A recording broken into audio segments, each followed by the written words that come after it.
For months now, President Trump has been tweeting, giving speeches, and also interviews on mainstream media, Fox News, etc., talking about how he really, really wants negative interest rate policy, or NIRP. So one of my podcast listeners has been asking if I could explain why I think negative interest rate policy, or NIRP, would make things a lot worse in the private sector, would damage the economy. Now, you have to realize that negative interest rate policy would actually be good for some entities. It would be good for big government. The government would not have to cut the amount of borrowing it does, because they wouldn't be paying higher interest rates. It would be good for large corporations, zombie corporations. The odds of them going bankrupt would decrease. However, it would not be good for most private sector businesses, especially ones that want to make investments, that want to invest in property, plant, and equipment, that want to invest in maintenance CapEx or capital expenditure, that want to invest in growth CapEx. And that is where the CapEx investments are, where jobs are created. And that's good for the real economy. Not so good maybe for Wall Street or DC, but good for the real economy, good for Americans, is those CapEx investments. That's what's created lots of value and lots of new jobs in the shale oil, although that's uneconomic, but at least the CapEx investments has created some jobs there, at least temporarily. So let me talk about the discounted cash flow, net present value, and the capital asset pricing model, or CAPM. And this is where negative interest rate policy, or NIRP, really starts to distort, and is the equivalent of throwing a monkey wrench into long-term investments, long-term business plans. So if you do not have a finance background and you're not familiar with what discounted cash flow is, that is where large businesses normally, but investors can do this too in finance, is large businesses, before they make an investment or do a deal or do a merger or an acquisition, or before they make an investment in growing their company, they're trying to get a sense of the long-term economics. How much cash flow can they project out? And so what happens with discounted cash flow analysis, and net present value is the net present value of all future discounted cash flows. And the way this is done is normally with like a 5% discount rate or an 8% discount rate, sometimes higher than that. But normally it's 5% or 8% discount rate. And that's where after the first year, the cash flows that are being projected are discounted 5%, and then they're discounted another 5%, so on and so forth, until you get out to, normally they only do discounted cash flow out to about 10 years. And if you do 5% or 8% discount rates, the last couple years 9 and 10 of those cash flow projections are valued basically at zero. And then you add up all those cash flows, and that's your net present value of weighing the investment. So you're supposed to look at the net present value of the future discounted cash flows and see if it's worth making the investment by what returns you could potentially get. Now, negative interest rate policy into the private sector throws a monkey wrench into all this, because the discounted cash flow and capital asset pricing model both assume a risk-free rate. And risk-free rate has to do with what used to be true a long time ago, over 10 years ago, before these governments, big governments, and before these central banks all started copying Japan and started taking interest rates down as low as humanly possible. And it really is no more. There is still some positive rates here in the US if you don't count the real inflation rate in the treasury market. But in the past, you could have earned, before the 2008 financial crisis, you could have earned 5% on treasuries. So there was more of an alternative. And that's what is used in the past for a risk-free rate. And I have the Investopedia definitions up of discounted cash flow analysis, net present value, risk-free, capital asset pricing model. So you can read these things. But they all assume a risk-free rate. And what these central banks are doing, either have already done in Japan and the European Union with negative interest rate policy, or NIRP, and also Switzerland has negative interest rate policy, or they have a lot of negative yielding debt rather. But what they've done is they've taken away this risk-free rate, and now it is return-free risk. So they've distorted economic calculations, long-term economic calculations. And if the US went to negative interest rate policy, it would make things even worse. So things are distorted now, but if the US goes to full negative interest rate policy, 5 years, 10 years out from now, businesses, especially businesses that want to grow, and there are still businesses that want to grow, there's still opportunities. It's just harder now. But those businesses are going to run the numbers and their formulas might not work.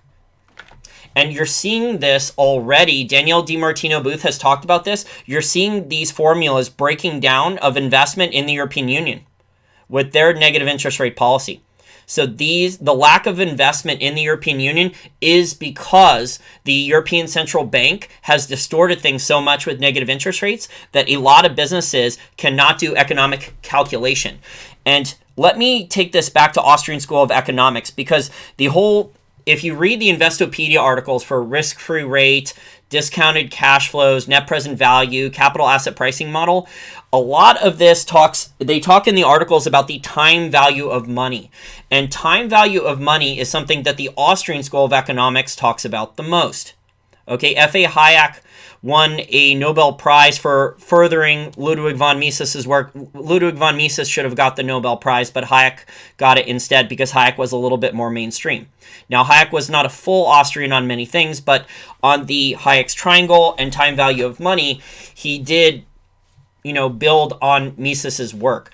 So this is something the Austrian school focuses on, is the net present value of future discounted cash flows. The discounted cash flow analysis in more modern value investing, that's something that Warren Buffett and Benjamin Graham is the Yoda to Warren Buffett's Luke Skywalker. So if you're not familiar with those two names and you want to learn about value investing, you should read some of the beginner value investing books, and then you can get into the more advanced Benjamin Graham stuff, the more advanced Warren Buffett stuff. One of the better beginners books is Buffettology, which teaches you how to understand different businesses. So that's a good beginner's book. That's by Warren Buffett's, one of his cousins, I think, Mary Buffett. She married one of Warren Buffett's relatives and kept the last name, and she writes books.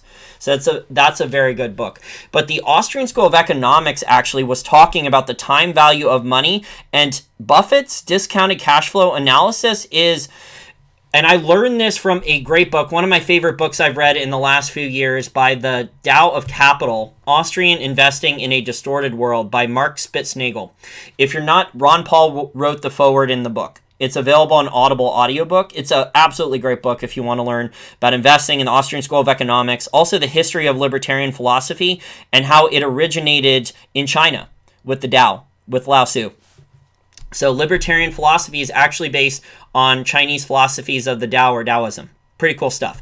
He also talks about how Austrian School of Economics, or classical economics from the past, is what inspired Benjamin Graham and Warren Buffett to come up with discounted cash flow analysis, because discounted cash flow analysis tries to take the Austrian theory of time value of money and apply with discounted cash flow, discounting the cash flows. Although the thing with the discounted cash flows is if the central banks intervene enough, discounting those cash flows 9 or 10 years from now at zero is going to look really, really stupid, because those cash flows are going to be worth a lot more than people think. So hopefully that helps. The private sector would have a lot of problems doing this. So European Union and Japan already have their private sectors. So these are not the zombie banks or the large corporations. These are small and medium-sized businesses. These are businesses that are already making money, looking to make investments and growth. And they're doing, if you're not familiar with large corporate finance, before they make any large investment, they run net present value calculations with discounted cash flows. So before a large company, small, medium, large size, publicly traded company, even private companies, before they make a large investment for the size of the company, they run these cash flow analysis. So they're doing discounted cash flow. They're trying to measure if the risk is worth the reward, if it's worth making the investment in an acquisition or new property, plant, and equipment or new business. Private sector mining companies do this. They release this publicly. So you can see this with a mining company that's on a stock exchange. They release these preliminary economic assessments, which are normally not very accurate, pre-feasibility studies, which are normally a little bit more accurate. but can be wildly off. And then finally, the most accurate economic studies they can do are the bankable feasibility studies. And the bankable feasibility studies is they put different metals prices, they put different discounts there of 5% or 8% on the cash flows.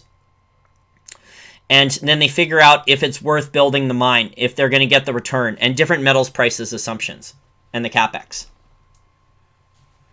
So negative interest rate policy can cause tremendous distortions throughout the real economy, the private sector. And it's already done so, just not in the US yet. And what Danielle DiMartino Booth said is that the European Union and Japan, their economic calculations in the private sector don't work anymore because they don't have risk-free rates. So they've had to borrow US formulas. Crazy stuff, huh? So what happens then if, let's say, President Trump or the Federal Reserve or both decide at some point, there's a lot of academics inside the Federal Reserve, not the people at the top right now necessarily, but the people below in the Federal Reserve who are PhD economists, but not at the top of the Federal Reserve, not the Board of Governors or the VP or Jerome Powell yet. They're not in favor of negative interest rates, at least not yet. But there are a lot of people who are writing research papers, whether it's that person in the San Francisco Fed in February who wrote about the benefits of negative interest rate policy and how if the U.S. had gone minus 5%, I think during the 2008 financial crisis, that the recovery would have occurred faster. By the way, these are all academics and they're not going to be held accountable. He's not going to lose his six-figure a year job with his Cadillac healthcare plan and his cushy retirement benefits for being wrong about that. But I can tell you from private sector professionals I've talked to who run businesses, who work in corporate finance, who are investors, if they do go negative like that, it will distort a lot of private sector economic calculations. So the Austrian School of Economics has been talking about time value of money longer than anyone else. And then Warren Buffett, after I guess he read Austrian School of Economics initially and now he doesn't believe in it, him and Benjamin Graham went and designed the discounted cash flow formula based on Austrian School's time value of money for the private sector. And there's a lot of flaws with the discounted cash flow analysis. Like I said, if you make an investment into a mine or your royalty and streaming company and you run discounted cash flow analysis and a mine's going to run for 20, 30, 40 years and you know it has the reserves for that or longer, the discounted cash flow says it's only the first 8 years or actually the cash flows are only worth anything. After that, the discount rate takes them down to zero. So there's flaws, there's limitations to the discounted cash flow. It's the best thing we have now. A lot of finance professionals, unfortunately, are bean counters. Most finance professionals are just really good at Microsoft Excel and plugging this stuff in.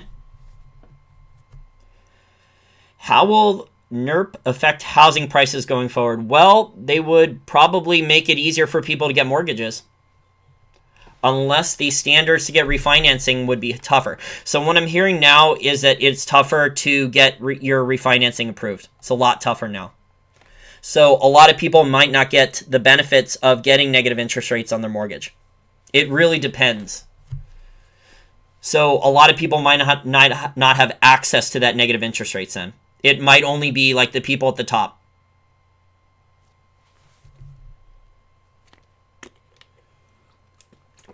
Thank you for the super chat, Rick. Rick says, I think Trump is now the swamp, buying votes. We've been duped. We need Ron Paul in the White House. Is there any Ron Paul-like politicians left?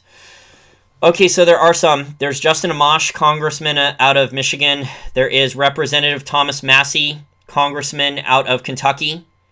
And there is Senator Rand Paul out of Kentucky, who just wrote a new book about socialism that's out on Audible audiobook. I bought it and I have not read it yet. So other than that, there's three. There's three and that's it. But the negative interest rates Trump is pushing is one of the worst things I think he could do.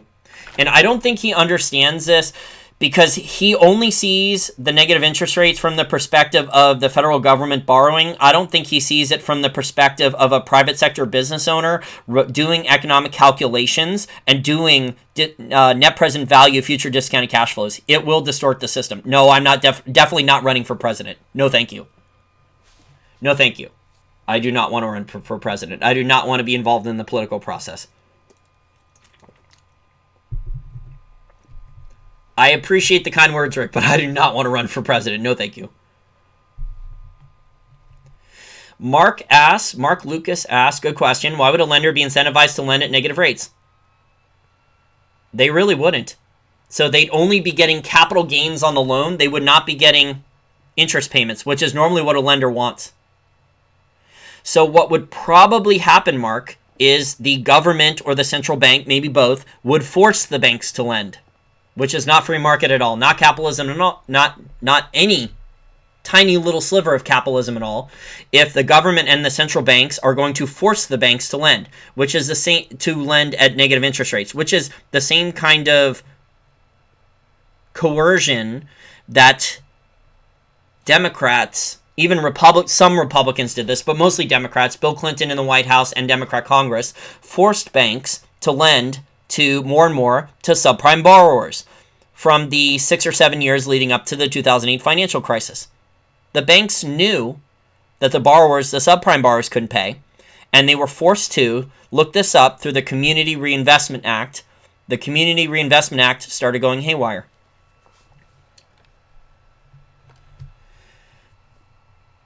In a small country, some of the banks, Belgium has negative homeland, I think Denmark might have them. I can't remember offhand. A small country, a couple banks might be able to get away with it. On a large-scale economy like in the U.S., it's Denmark and Switzerland. In a larger economy, larger country like the U.S., the private sector economic calculations, which is something Austrians talk about a lot. Definitely read Mark Spitznagel's book. He talks about this in there. Really good stuff.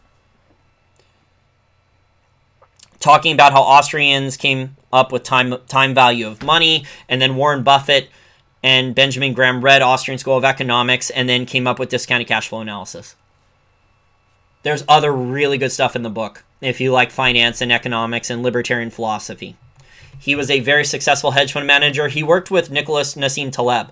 Although Taleb, they have different politics, they made a boatload of money together.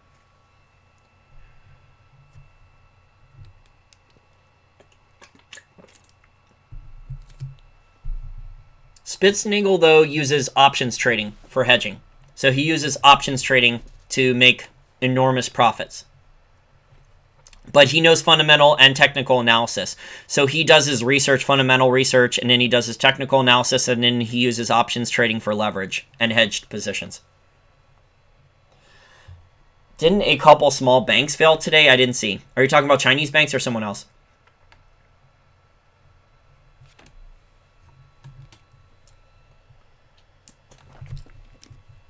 Patrick, I think negative interest rate policy is mostly for big government. So if you look at Japan, this is benefiting the Japanese government bond market.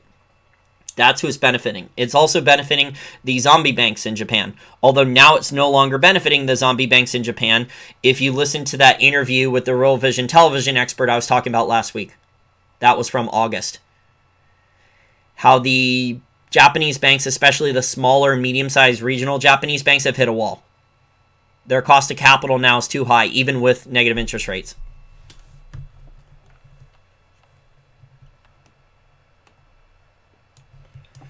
So Trump is talking about how negative interest rates would benefit the U.S. It would not benefit everyone. In fact, it would create even more distortions. A lot of businesses would not be able to do accurate economic calculations then, in my opinion.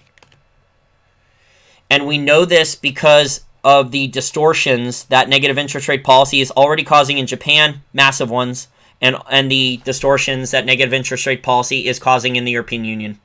The amount of distortions in the European Union is amazing. My friend Daniel Lacaille, who writes in very easy to explain articles, he has a PhD in economics, he's an Austrian school economist, he teaches economics classes, he manages money professionally, and also writes a newsletter and multiple books. And he's been writing articles for the last year on how bad things are getting in the European Union with the negative interest rate policy. And so all these entities, whether it's insurance companies, banks, pension funds, savers, private corporations, everyone's getting hurt from negative interest rate policy. Only the large governments and some zombie corporations that should have went bankrupt are benefiting from negative interest rate policy in the European Union.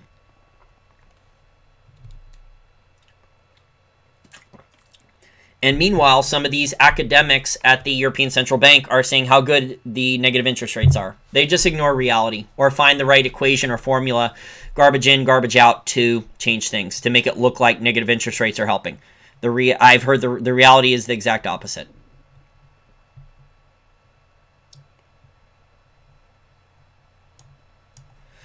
Guava Jelly says there is no penalty for holding precious metals in a negative interest rate policy unless governments start to tax precious metals. So this is unfortunately in the world we live in, the dystopian world we live in, the immoral, unethical world we live in, where governments can just change the rules.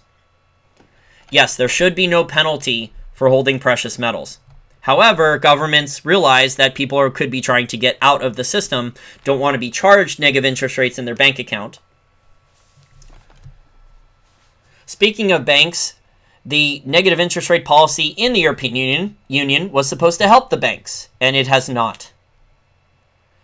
The banks were supposed to be able to make more money charging depositors, and instead it's hurt the bank's ability to lend money and make a profit. It's destroyed their spreads, and it's destroyed their... I forget, I'm drawing a blank here. It is after midnight.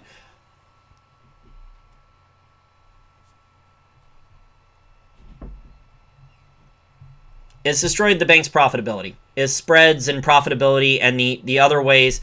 Normally, banks make money off a steepening yield curve, and that's been destroyed. I'm forgetting the phrase that I wanted to use right now.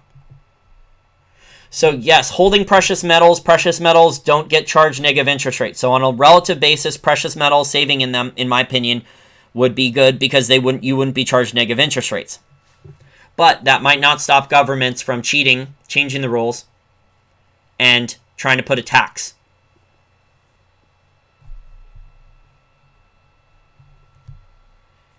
Good luck taxing smart contracts. Governments can go after the crypto exchanges. China has already done that. China and other governments can make you a criminal if you have unrealized capital gains taxes in Bitcoin or Ethereum.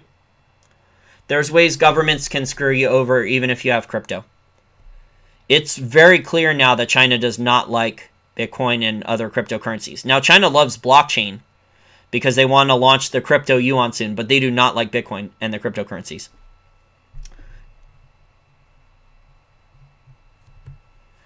Easier said than done to move to a different jurisdiction and sell it there. The average person, if they have a wife and kids and family, you want to just pack up your family so you can sell your Bitcoin in another country, not be a criminal. I mean, if you're a single guy and you're renting and you're making your money online, it's a lot easier to do that. Not everyone's going to be able... Most people comply with what the government says. But at some point, some of these governments, or all of these governments, may make us all criminals, or more of us criminals. And anyway, to have to move to another country just to sell your Bitcoin profits so you're not a criminal, so you can get capital gains taxes, that's a pretty messed up world. Yeah, rest in peace to Paul Volcker. Look, man, there's no perfect solution. There's no perfect hedge. This is why it's dangerous, Justin, to go all in on anything. All in on gold or silver, all in on Bitcoin, all in on cryptos. It's dangerous to go all in on anything. Stocks. I know someone who tells me he's diversified because he owns a bunch of rental properties all over the U.S. Says he's fully diversified. Unless, of course, the politicians in different cities and states start implementing rent control. And then he will not be able to pass on higher property taxes to his rental tenants. There is risk in everything. There is no perfect hedge. Governments and central banks are making sure of that. That's why some diversification, in my opinion, is important.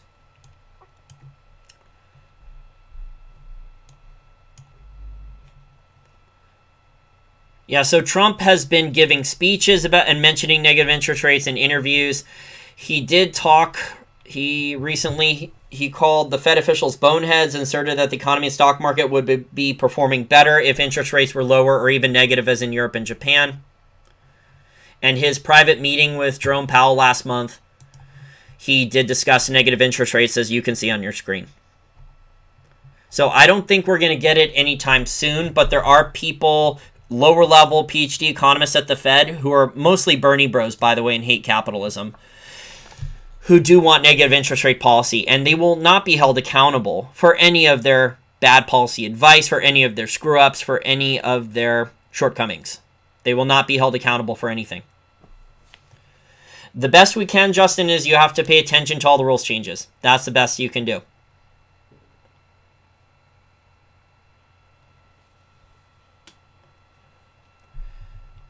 Harmony says you can't negative interest rate policy Bitcoin, but governments can make you a criminal for owning it. Or they could put a windfall profits tax. If you want to play devil's advocate or game theory with that. There's risk to everything. There's risk to Bitcoin, there's risk to gold and silver, there's risk to rental properties, there's risk to stocks. I don't know if Trump is a Trojan horse. No, I just think Trump is not thinking about things in terms of discounted cash flow and net present value. He's just thinking that I run the U.S. government. He's thinking of it this way, hypothetically. He runs the U.S. government now, right? And if he gets negative interest rates, he can borrow more money like he did as a commercial real estate developer, and then he could invest that money on behalf of the U.S. government into infrastructure.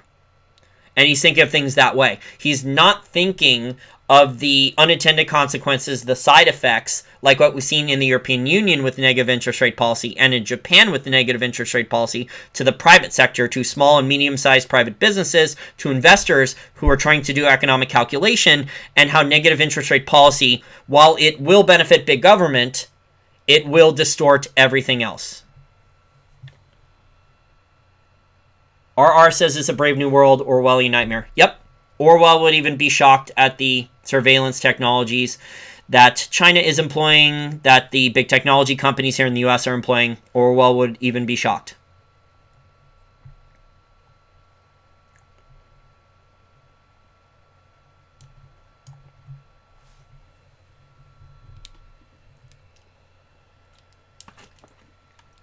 Rob Neville says risk-free rate must be a positive number for the calculations to work. Negative interest rate policy and zero interest rate policy destroys price discovery and capital formation. Correct. Correct. And this is why Japan and the European Union are using the US's formulas now. Their formulas broke with negative interest rate policy. But in reality, there really is no risk-free rate anymore. Now, the US still has positive rates if you don't count a real inflation rate.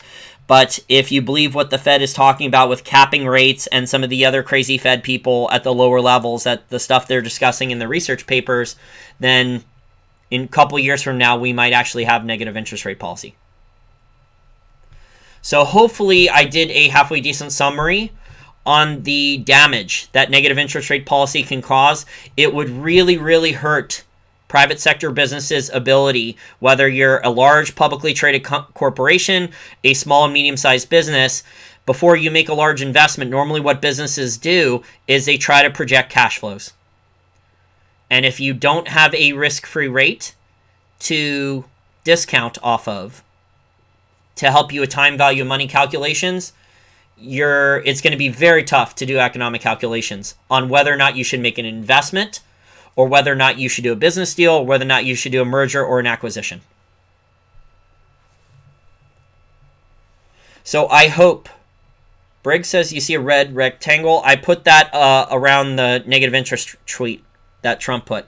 So you should be able to see the Trump tweet on your screen and the red rectangle around. I also put, for the thumbnail for the video, there's a blood dripping with, like, there will be blood and vampires with negative interest rates, because that's what it is. It's parasite. It's the big government and large corporations acting like a parasite and sucking the private sector dry. As bad as financial repression is, and taking interest rates low or to zero interest rate policy, negative interest rate policy is even worse, because then it's going to totally screw up long-term economic calculation for growth and for businesses deciding if they're going to make an investment. So I've got one super chat. Thank you very much to my over 200 Patreon account contributors. Hopefully it will be 300 in less than a year. Starting to grow pretty rapidly. Thank you very much to my dozen or so monthly PayPal contributors. And thank you very much to people throwing me a tip once in a while. It's much appreciated. So the book recommendations were Buffettology, which is a very good business book. I think it's underrated. And also, if you appreciate Austrian School of Economics and want to learn from a very good hedge fund manager, also about the history of libertarian philosophy, The Tao of Capital, Austrian Investing in a Distorted World by Mark Spitznagel. It's one of my favorite books over the last couple of years. There's a lot of good stuff in there. Highly recommend that book. If you're interested in those topics, it's available on Audible. Great listen. Okay, that's it for Okay, that's it for tonight.